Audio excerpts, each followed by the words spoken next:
വിശുദ്ധ യോഹന്നാൻ അറിയിച്ച സുവിശേഷം 2-ാം അധ്യായം 1 മുതൽ തിരുവചനങ്ങൾ. മനുഷ്യകുലത്തിൻ്റെ രക്ഷയിൽ ഈശോയോട് സഹകരിച്ചവൾ എന്ന നിലയിൽ നമ്മുടെ ക്രിസ്തീയ ജീവിതത്തിൽ അതുല്യമായ സ്ഥാനമാണ് മറിയത്തിനുള്ളത്. മറിയം പ്രതിനിധീകരിക്കുന്ന സഭയ്ക്കും ക്രിസ്തീയ ജീവിതത്തിൽ അതുപോലെ തന്നെ അതുല്യമായ സ്ഥാനം നമ്മൾ നൽകണം. പരിശുദ്ധ കന്യാമറിയത്തെ കൂടാതെ ഒരു യഥാർത്ഥ ക്രൈസ്തവ ജീവിതമില്ല. അതുപോലെ തന്നെ സഭാത്മകമില്ലാത്ത ഒരു ക്രൈസ്തവ ജീവിതവുമില്ല.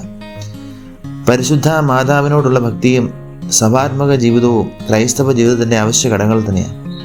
ഇന്ന് ഈശോയോടൊത്ത് ജീവിക്കുവാൻ നമുക്ക് കഴിയുന്നത് സഭയിലൂടെ തന്നെയല്ലേ? സഭ മിശിഹായുടെ ശരീരമാണല്ലോ. അരൂപിയായ മിശിഹായെ ഇന്ന് നമുക്ക് കാണുവാനും കേൾക്കുവാനും അനുഭവിക്കുവാനും സാധിക്കുന്നത് സഭയിലൂടെ തന്നെയാണ്.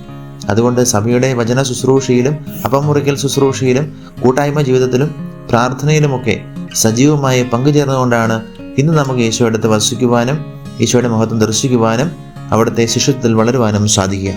നമ്മെ ജീവിയുടെ അർത്ഥാവായ ശംശയുടെ കൃപയും പിതാവായ ദൈവത്തിൻ്റെ സ്നേഹവും പരിശുദ്ധാത്മാവിൻ്റെ സഹവാസവും നിങ്ങൾ എല്ലാവരോടും കൂടി ഉണ്ടായിരിക്കട്ടെ, ഇപ്പോഴും എപ്പോഴും എന്നേക്കും. ആമേൻ.